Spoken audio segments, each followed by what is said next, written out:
अऊज़ु बिल्लाहि मिनश शैतानिर रजीम।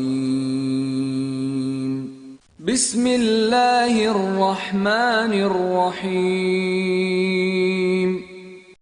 कसम है उन फरिश्तों की जो डूब कर खींचते हैं, धीरे से निकाल ले जाते हैं, और उन फरिश्तों की जो वायुमंडल में तेजी से तैरते फिरते हैं, मेरे आदेशानुपालन में अग्रसरता दिखाते हैं, फिर ईश्वरीय आदेशों के अनुसार मामलों का इंतजाम चलाते हैं।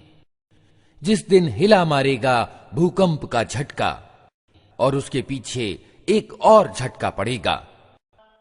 कुछ दिल होंगे जो उस दिन डर से कांप रहे होंगे, निगाहें उनकी सहमी हुई होंगी। ये लोग कहते हैं, क्या वास्तव में हम पलटाकर फिर वापस लाए जाएंगे? क्या जब हम खोखली जीर्ण हड्डियां बन चुके होंगे? कहने लगे, ये वापसी तो फिर बड़े घाटे की होगी। हालांकि ये बस इतना काम है कि एक जोर की डांट पड़ेगी और अचानक ये खुले मैदान में मौजूद होंगे। क्या तुम्हें मूसा के किस्से की खबर पहुंची है, जब उसके रब ने उसे तुआ की पवित्र घाटी में पुकारा था कि फिरौन के पास जा, वो उद्दंड यानी सरकश हो गया है, और उससे कह, क्या तू इसके लिए तैयार है कि पवित्रता अपनाए और मैं तेरे रब की ओर तेरा मार्गदर्शन करूं तो उसका डर तेरे अंदर पैदा हो।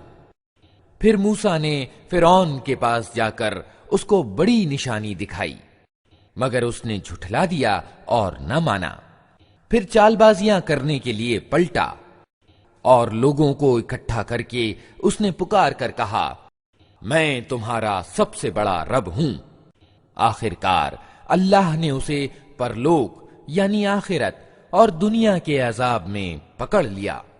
वास्तव में इसमें बड़ी शिक्षा है हर उस व्यक्ति के लिए जो डरे। क्या तुम लोगों को पैदा करना ज्यादा मुश्किल काम है या आसमान को? अल्लाह ने उसको बनाया, उसकी छत खूब ऊंची उठाई, फिर उसका संतुलन स्थापित किया और उसकी रात ढांकी और उसका दिन निकाला। इसके बाद जमीन को उसने बिछाया, उसके अंदर से उसका पानी और चारा निकाला और पहाड़ उसमें गाड़ दिए, जिंदगी के सामान के रूप में तुम्हारे लिए और तुम्हारे चौपायों के लिए।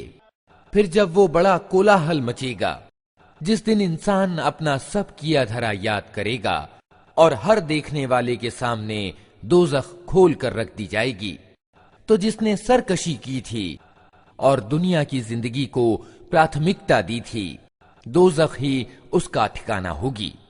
और जिसने अपने रब के सामने खड़े होने का डर रखा था और जी को बुरी इच्छाओं से रोके रखा था, जन्नत उसका ठिकाना होगी। ये लोग तुमसे पूछते हैं कि आखिर वो घड़ी कब आकर ठहरेगी? तुम्हारा क्या काम कि उसका समय बताओ।